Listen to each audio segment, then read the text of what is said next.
नमस्कार भगतजनों। आज श्री रामचरितर मानस के अरण्य कांड के भाग 1 में आप सब लोगों का स्वागत है। धर्म रूपी वृक्ष के मूल विवेक रूपी समुद्र को आनंद देने वाले पूर्णचंद्र, वैराग्य रूपी कमल के सूर्य, पाप रूपी घोर अंधकार को निश्चय ही मिटाने वाले, तीनों तापों को हरने वाले, मुह रूपी बादलों के समूह को छिन्न भिन्न करने की विधि में आकाश से उत्पन्न पवन स्वरूप ब्रह्मा जी के वंशज तथा कलंक नाशक महाराज श्री रामचंद्र जी के प्रिय श्री शंकर जी की मैं वंदना करता हूँ, जिनका शरीर जलयुक्त मेघों के समान सुंदर एवं आनंद घन है, जो सुंदर पीत वस्त्र धारण किए हैं, जिनके हाथों में बाण और धनुष है। कमर उत्तम तरकस के भार से सुशोभित है, कमल के समान विशाल नेत्र हैं और मस्तक पर जटाजूट धारण किए हैं। उन अनंत शोभायमान श्री सीता जी और श्री लक्ष्मण जी सहित मार्ग में चलते हुए आनंद देने वाले श्री रामचंद्र जी को मैं भजता हूँ। हे पार्वती, श्री राम जी के गुण मूंड हैं। पंडित और मुनि उन्हें समझाकर वैराग्य प्राप्त करते हैं, परंतु जो भगवान से विमुख हैं और जिनका धर्म में प्रेम नहीं, वे महामूढ़ मोह को प्राप्त होते हैं।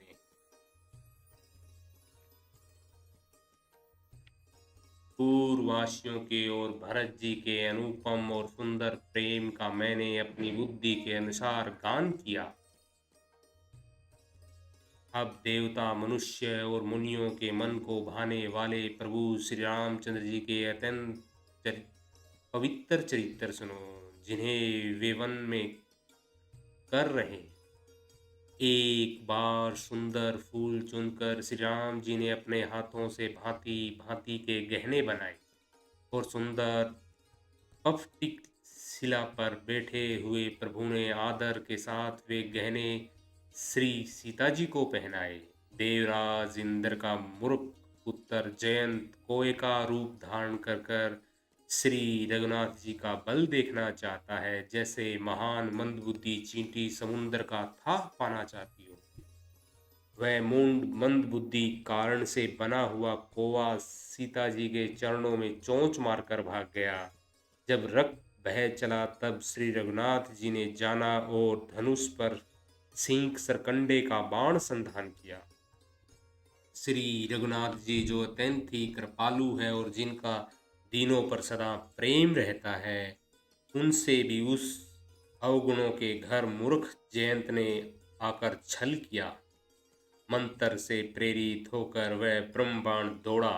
कौवा भयभीत होकर भाग चला। वह अपना असली रूप धरकर पिता इंद्र के पास गया, पर श्री राम जी का विरोधी जानकर इंद्र ने उसको नहीं रखा। तब वह निराश हो गया। उसके मन में भय उत्पन्न हो गया, जैसे दुर्वासा ऋषि को चक्र से भय हुआ था। वह ब्रह्मलोक, शिवलोक आदि समस्त लोकों में थका हुआ और भय शोक से व्याकुल होकर भागता फिरा। पर रखना तो दूर रहा, किसी ने उसे बैठने तक के लिए नहीं कहा। श्री राम जी के द्रोही को कौन रख सकता है। काकभूषण जी कहते हैं, हे गरुड़ सुनिए, उसके लिए माता मृत्यु के समान, पिता यमराज के समान और अमृत विष के समान हो जाता है। मित्र सैकड़ों शत्रुओं की सी करनी करने लगता है। देव नंदी गंगा जी उसके लिए वेतरणी यमपुरी की नदी हो जाती है। हे भाई सुनिए, जो श्री रघुनाथ जी के विमुख होता है, समस्त जगत उसके लिए अग्नि से भी अधिक गर्म हो जाता है। नारद जी ने जयंत को व्याकुल देखा तो उसे दया आ गई, क्योंकि संतों का चित्त बड़ा कोमल होता है। उन्होंने उसे समझाकर तुरंत श्री राम जी के पास भेज दिया। उसने पुकार कर कहा, हे शरणागत के हितकारी, मेरी रक्षा कीजिए। आतुर और भयभीत जयंत ने जाकर श्री राम जी के चरण पकड़ लिए और कहा, हे दयालु श्री रघुनाथ जी, रक्षा कीजिए, रक्षा कीजिए। आपने अतुलित बल और अपनी अतुलित प्रभुता सामर्थ्य को मैं मंदबुद्धि जान नहीं पाया था। अपने किए हुए कर्म से उत्पन्न हुआ फल मैंने पा लिया। अब हे प्रभु मेरी रक्षा कीजिए।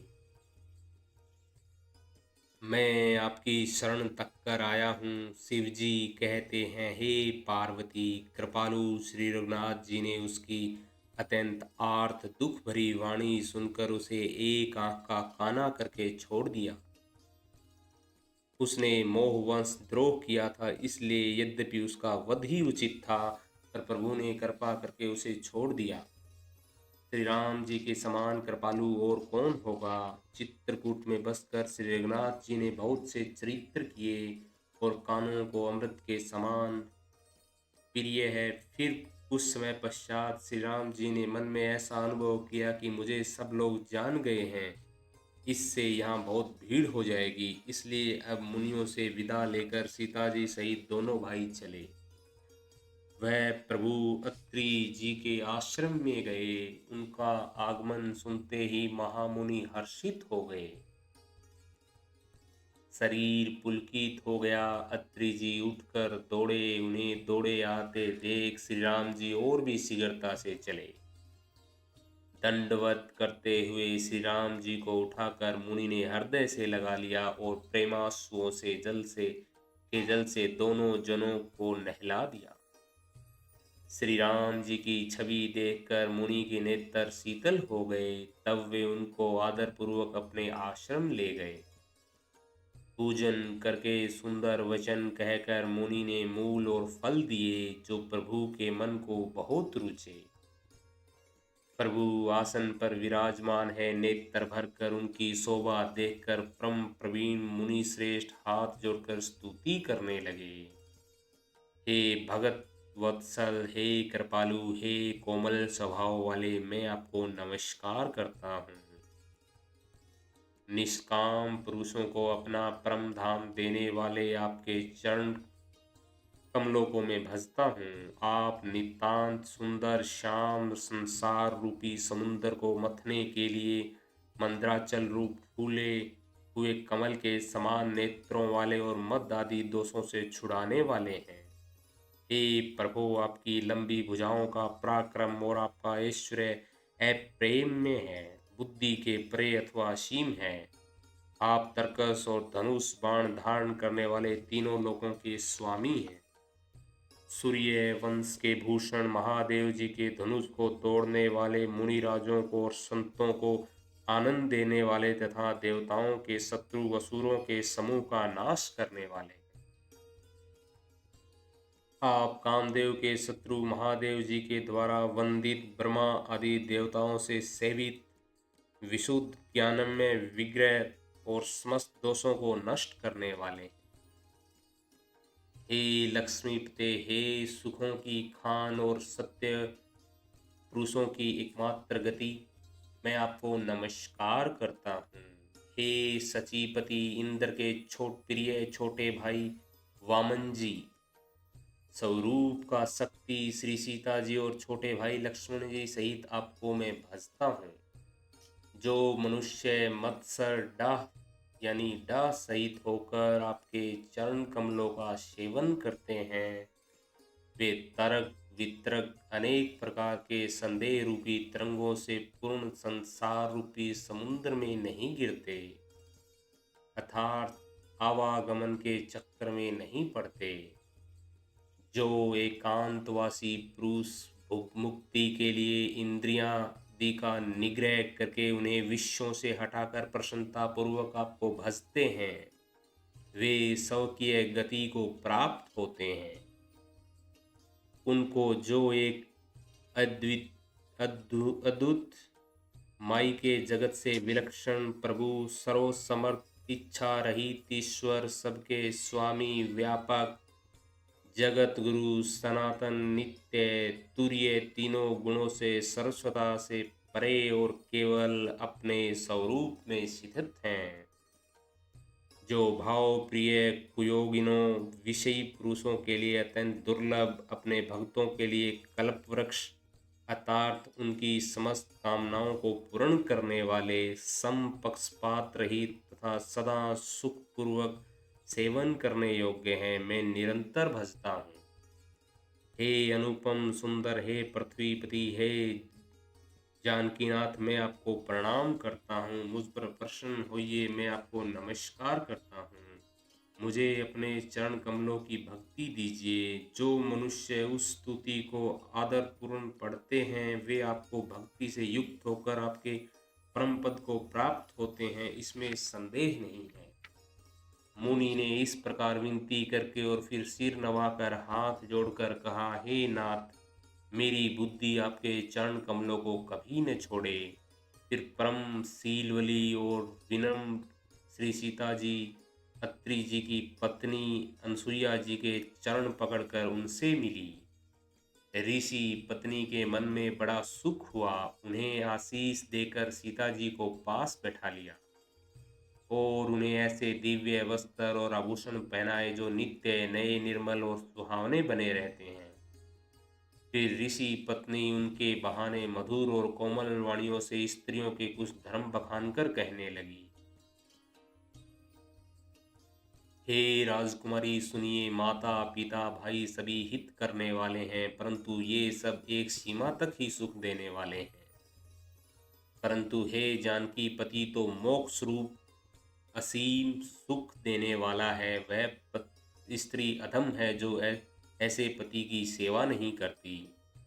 धैर्य, धर्म, मित्र और स्त्री, इन चारों की विपत्ति के समय ही परीक्षा होती है। वृद्ध, रोगी, मूर्ख, निर्धन, अंधा, बहरा, क्रोधी और अत्यंत ही दीन, ऐसे ही पति का अपमान करने से स्त्री यमपुर में भांति भांति के दुख पाती है। शरीर, वचन और मन से पति के चरणों में प्रेम करना स्त्री के लिए बस यह एक ही धर्म है, एक ही व्रत है और एक ही नियम है। जगत में चार प्रकार की पतिव्रता वर्ताएं हैं। वेद, पुराण और संत सब ऐसा कहते हैं कि उत्तम श्रेणी की पतिव्रता के मन में ऐसा भाव बसा रहता है कि जगत में मेरे पति को छोड़कर दूसरा पुरुष सौपन में भी नहीं।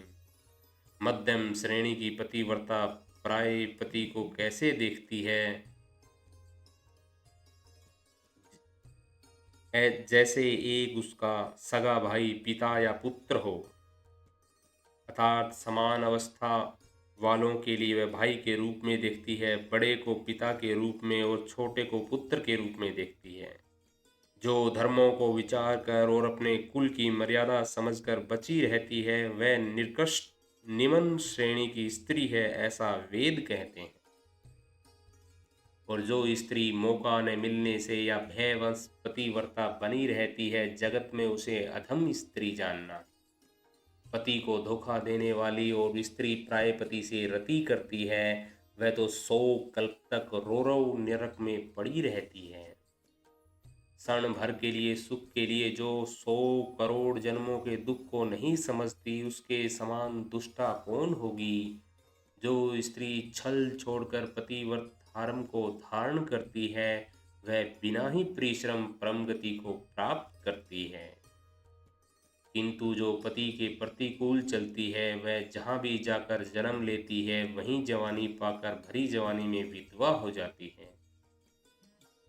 स्त्री जन्म से ही अपवित्र है, किंतु पति की सेवा करके वह अनायास ही शुभ गति प्राप्त कर लेती है। आज भी तुलसी जी भगवान को प्रिय हैं और चारों वेद उनका यश गाते हैं। हे सीता सुनो, तुम्हारा तो नाम ही ले लेकर स्त्रियां पतिव्रत धर्म का पालन करेगी। तुम्हें तो श्री राम जी प्राणों के समान प्रिय है। वह पत्नी व्रत धर्म की कथा तो मैंने संसार के हित के लिए कही है। जानकी जी ने सुनकर परम सुख पाया और आनंद पूर्वक उनके चरणों में सिर नवाया। तब कृपा की खान श्री राम जी ने मुनि से कहा, आज्ञा हो तो अब दूसरे वन में जाऊं। मुझ पर निरंतर कृपा करते रहिएगा और अपना सेवक जानकर स्नेह न छोड़िएगा। धर्म धुरंधर प्रभु श्री रामचंद्र जी के वचन सुनकर ज्ञानी मुनि प्रेम पूर्वक बोले, ब्रह्मा, शिव और शनकादि सभी परमार्थवादी जिनकी कृपा चाहते हैं, हे राम जी, आप वही निष्काम पुरुषों के भी प्रिय और दीनों के बंधु भगवान हैं जो इस प्रकार कोमल वचन बोल रहे हैं। अब मैंने लक्ष्मी जी की चतुराई समझी, जिन्होंने सब देवताओं को छोड़कर आप ही को भजा। जिसके समान अत्यंत बड़ा और कोई नहीं है, उसका सील भला ऐसा क्यों न होगा। मैं किस प्रकार कहूँ कि हे स्वामी आप अब जाइए, हे नाथ आप अंतर्यामी हैं, आप ही कहिए। ऐसा कहकर धीर मुनि प्रभु को देखने लगे। मुनि के नेत्रों से जल बह रहा है और शरीर पुलकित है। मुनि अत्यंत प्रेम से पूर्ण है, उसका शरीर पुलकित है और नेत्रों को श्री राम जी के मुख कमल के में लगाए हुए हैं। मन में विचार कर रहे हैं कि मैंने ऐसे कौन से जप तप किए थे जिसके कारण मन, ज्ञान, गुण और इंद्रियों से परे प्रभु के दर्शन पाए। जप, योग और धर्म समूह से मनुष्य अनुपम भक्ति को पाता है। श्री रघुवीर के पवित्र चरित्र को तुलसीदास रात दिन गाता है। श्री रामचंद्र जी का सुंदर यश कलयुग के पापों का नाश करने वाला, मन को दमन करने वाला और सुख का मूल है। जो लोग इसे आदर पूर्वक सुनते हैं उन पर श्री राम जी प्रसन्न रहते हैं। यह कठिन कलिकाल पापों का खजाना है, उसमें न धर्म है, न ज्ञान और न योग और जप ही है। इसमें तो जो लोग सब भरोसों को छोड़कर श्री राम जी को ही भजते हैं वे ही चतुर हैं। मुनि के चरण कमलों में सिर नवाकर देवता, मनुष्य और मुनियों के स्वामी श्री राम जी वन को चले। आगे श्री राम जी है और उनके पीछे छोटे भाई लक्ष्मण जी हैं। दोनों ही मुनियों का सुंदर वेश बनाए अत्यंत सुशोभित है। दोनों के बीच में श्री जानकी जी कैसी सुशोभित है जैसे ब्रह्मा और जीव के बीच माया हो। नदी, वन, पर्वत और दुर्गम घाटियां आदि अपने स्वामी को पहचानकर सुंदर रास्ता दे देते हैं। जहां जहां देव श्री रघुनाथ जी जाते हैं वहां वहां बादल आकाश में छाया करते जाते हैं। रास्ते में जाते हुए विराट राक्षस मिला, सामने आते ही श्री रघुनाथ जी ने उसे मार डाला। श्री राम जी के हाथ से मरते ही उसने तुरंत सुंदर दिव्य रूप प्राप्त कर लिया। दुखी देखकर प्रभु ने उसे अपने परम धाम को भेज दिया। फिर वे सुंदर छोटे भाई लक्ष्मण जी और सीता जी के साथ वहां आए जहां मुनि सरभंग जी थे। श्री रामचंद्र जी का मुख कमल देखकर मुनि श्रेष्ठ के नेत्र रूपी भौरे अत्यंत आदर पूर्वक उनका मकरंद पान कर रहे हैं। सरभंग जी का जन्म धन्य है। मुनि ने कहा, हे कृपालु रघुवीर, हे शंकर जी के मन रूपी मान सरोवर के राजहंस, सुनिए। मैं ब्रह्म लोकों को जा रहा था, इतने में कानों से सुना कि श्री राम जी वन में आवेंगे।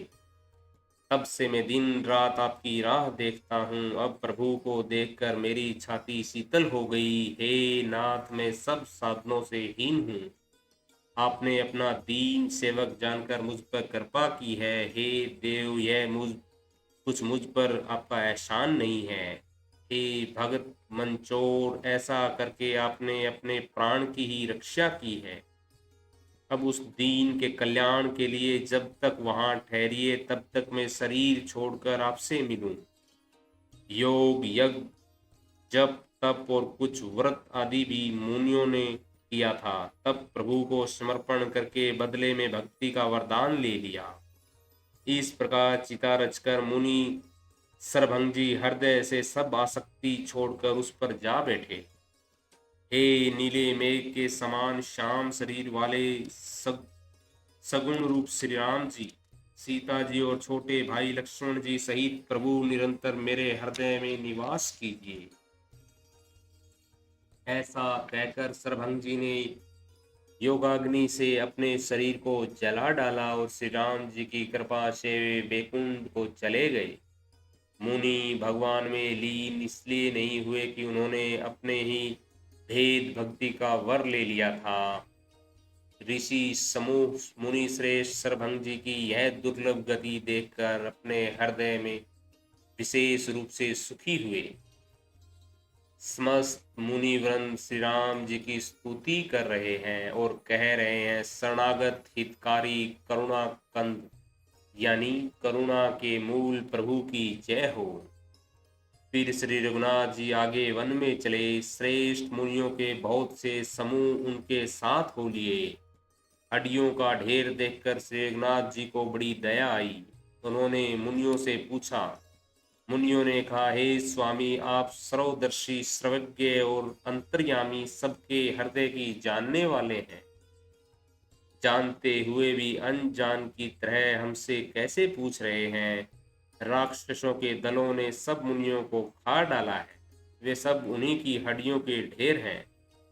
यह सुनते ही श्री रघुवीर के नेत्रों में जल छा गया। उनकी आंखों में करुणा के आंसू भर आए। श्री राम जी ने भुजा उठाकर प्रण किया कि मैं पृथ्वी को राक्षसों से रहित कर दूंगा। फिर समस्त मुनियों के आश्रमों में जा जाकर उनके दर्शन व संभाषण का सुख दिया। मुनि अगस्त्य जी ने वे एक सुतीक्ष्ण नामक सुजान ज्ञानी शिष्य थे। उनकी भगवान में प्रीति थी। वे मन वचन और कर्म से श्री राम जी के चरणों के सेवक थे। उन्हें सौपन भी किसी दूसरे देवता का भरोसा नहीं था। उन्होंने ज्यों ही प्रभु का आगमन कानों से सुना, त्यों ही अनेक प्रकार के मनोरथ करते हुए वे आतुरता से दौड़े चले। हे विधाता, क्या दीन बंधु श्री रघुनाथ जी मुझ जैसे दुष्ट पर भी दया करेंगे?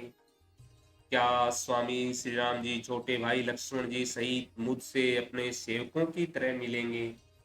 मेरे हृदय में दृढ़ विश्वास नहीं होता, क्योंकि मेरे मन में भक्ति वैराग्य ज्ञान कुछ भी नहीं है। मैंने न तो सत्संग योग जप अथवा यज्ञ ही किए और न प्रभु के चरण कमलों में मेरा दृढ़ अनुराग ही है। हाँ, दया के भंडार प्रभु की एक बान है कि जिसे किसी दूसरे का सहारा नहीं, वह उन्हें प्रिय होता है। भगवान की इस बान का स्मरण आते ही मुनि आनंदमय होकर मन ही मन कहने लगे, आहा, भव बंधन से छुड़ाने वाले प्रभु के विंद को देखकर आज मेरे नेत्र सफल होंगे। शिव जी कहते हैं, हे भवानी, ज्ञानी मुनि प्रेम में प्रेम रूप से निगमन है। उनकी यह दशा कहीं नहीं जाती। उन्हें दिशा विदिशा दिशाएं और उनके कोण आदि और रास्ता कुछ भी नहीं सूझ रहा। मैं कौन हूँ और कहाँ जा रहा हूँ यह भी नहीं जानते, इसका भी ज्ञान नहीं। वे कभी पीछे घूमकर कभी आगे चलने लगते हैं और कभी गुण गा गा कर नाचने लगते हैं। मुनि ने प्रगाढ़ प्रेमा भक्ति प्राप्त कर ली। प्रभु श्री रामचंद्र जी वृक्ष की आड़ में छिपकर भक्तों की प्रेमोन दशा देख रहे हैं। मुनि का अत्यंत प्रेम देखकर भवभय आवागमन के भय को हरने वाले श्री रामचंद्र जी मुनि के हृदय में प्रकट हो गए। हृदय में प्रभु के दर्शन पाकर मुनि बीच रास्ते में अचल होकर बैठ गए। उनका शरीर रोमांच से कटहल के फल के समान हो गया। तब श्री रघुनाथ जी उनके पास चले आए और उनकी भक्ति की प्रेम दशा देखकर मन में बहुत प्रसन्न हुए। श्री राम जी ने मुनि को बहुत प्रकार से जगाया, पर मुनि नहीं जागे, क्योंकि उन्हें प्रभु के ध्यान का सुख प्राप्त हो रहा था। तब श्री राम जी ने अपने राज रूप को छिपा लिया और अपने हृदय में अपना चतुर्भुज रूप प्रकट किया।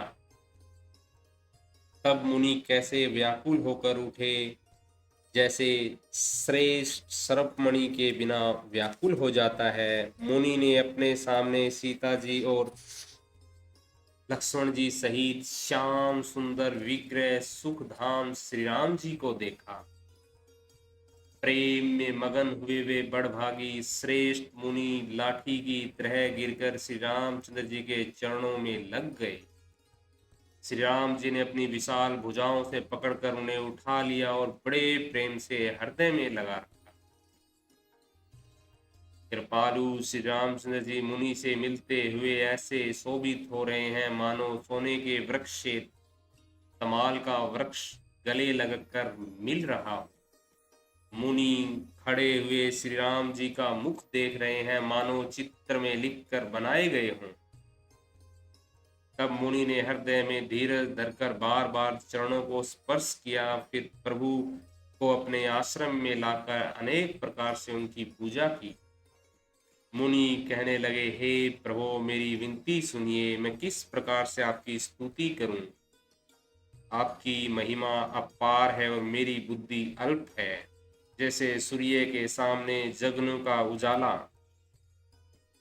हे नील कमल की माला के समान श्याम शरीर वाले, हे जटाओं का मुकुट और मुनियों के वल्कल वस्त्र धारण किए हुए, हाथों में धनुष बाण लिए और कमर में तरकस कसे हुए श्री राम जी, मैं आपको निरंतर नमस्कार करता हूँ। जो मोर रूपी घने वनों को जलाने के लिए अग्नि है, संत रूपी कमलों के वन के प्रफुल्लित करने के लिए सूर्य है, राक्षस रूपी हाथियों के समूह के पछाड़ने के लिए सिंह है और भव रूपी पक्षी के मारने के लिए बाज रूप है, वे सदा प्रभु सदा हमारी रक्षा करें। हे लाल कमल के समान नेत्र और सुंदर वेश वाले श्री राम जी के नेत्र रूपी चकोर के चंद्रमा, शिव जी के हृदय रूपी मानसरोवर के बालहंस, विशाल हृदय और भुजा वाले श्री रामचंद्र जी, मैं आपको नमस्कार करता हूँ। जो संशय रूपी सर्प को गरजने के लिए गरुड़ है, अत्यंत कठोर तर्क से उत्पन्न होने वाले विषाद का नाश करने वाले हैं, आवागमन को मिटाने वाले और देवताओं के समूह को आनंद देने वाले हैं, वे कृपा के समूह श्री राम जी सदा आपकी रक्षा करें। हे निर्गुण सगुण विषम और समरूप, हे ज्ञानी वाणी और इंद्रियों से अतीत है, हे अनुपम निर्मल संपूर्ण दोष रहित अनंत एवं पृथ्वी का भार उतारने वाले श्री रामचंद्र जी, मैं आपको नमस्कार करता हूँ। जो भक्तों के लिए कल्प वृक्ष के बगीचे हैं, क्रोध लोभ मद और काम को डराने वाले हैं, अत्यंत ही चतुर और संसार रूपी समुन्दर से तैरने के लिए सेतु रूप हैं, वे सूर्य कुल की ध्वजा श्री राम जी सदा मेरी रक्षा करें। जिनकी भुजाओं का प्रताप अतुलनीय है, जो बल के धाम है, जिनका नाम कलयुग के बड़े भारी पापों का नाश करने वाला है, जो धर्म के कवच यानी रक्षक हैं और जिनके गुण समूह आनंद देने वाले हैं, वे श्री राम जी निरंतर मेरे कल्याण का विस्तार करें। यद्यपि आप निर्मल व्यापक अविनाशी और सबके हृदय में निरंतर निवास करने वाले हैं, तथापि हे खरारी श्री राम जी, लक्ष्मण जी और श्री सीता जी सहित मन में विचरण करने वाले आप इसी रूप में मेरे हृदय में निवास कीजिए। हे स्वामी, आपको जो सगुण निगुण और अंतर्यामी जानते हो, वे जाना करें। मेरे हृदय को तो कौशलपति कमल नयन श्री राम जी ही अपना घर बनावें। ऐसा अभिमान भूलकर भी न छूटे कि मैं सेवक हूँ और श्री राम रघुनाथ जी मेरे स्वामी हैं। मुनि के वचन सुनकर श्री राम जी मन में बहुत प्रसन्न हुए। तब उन्हें हर्षित होकर श्रेष्ठ मुनि को हृदय से लगा लिया और कहा, हे मुनि, मुझे परम प्रसन्न जानो, जो वर मांगो वही मैं तुम्हें दूं। मुनि सुतीक्षण जी ने कहा, मैंने तो वर कभी मांगा ही नहीं, मुझे समझ ही नहीं पड़ता कि क्या झूठ है और क्या सत्य, यानी क्या मांगूं क्या नहीं। हे श्री रघुनाथ जी, हे दासों को सुख देने वाले, आपको जो अच्छा लगे वही दीजिए। श्री रामचंद्र जी ने कहा, हे मुने, तुम प्रगाढ़ भक्ति वैराग्य विज्ञान और समस्त गुणों तथा ज्ञानों के निधान हो जाओ। तब मुनि ने कहा, प्रभु ने जो वरदान दिया है वह तो मैंने पा लिया, अब मुझे जो अच्छा लगता है वही दीजिए। हे प्रभु, हे श्री राम जी, छोटे भाई लक्ष्मण जी और सीता जी सहित धनुष बाणधारी आप निष्काम होकर मेरे हृदय रूपी आकाश में चंद्रमा की भांति सदा निवास कीजिए। एवमस्तु, ऐसा ही हो। ऐसा उच्चारण कर लक्ष्मी निवासी श्री रामचंद्र जी हर्षित होकर अगस्त्य ऋषि के पास चले। तब सुतीक्षण जी बोले, गुरु अगस्त्य जी का दर्शन पाए और इस आश्रम में आए मुझे बहुत दिन हो गए। अब मैं भी प्रभु के साथ गुरु जी के पास चलता हूँ, इसलिए हे नाथ, आप पर मेरा कोई एहसान नहीं है। मुनि की चतुरता देखकर कृपा के भंडार श्री राम जी ने उनको साथ ले लिया और दोनों भाई हंसने लगे। नमस्कार भगत जनों।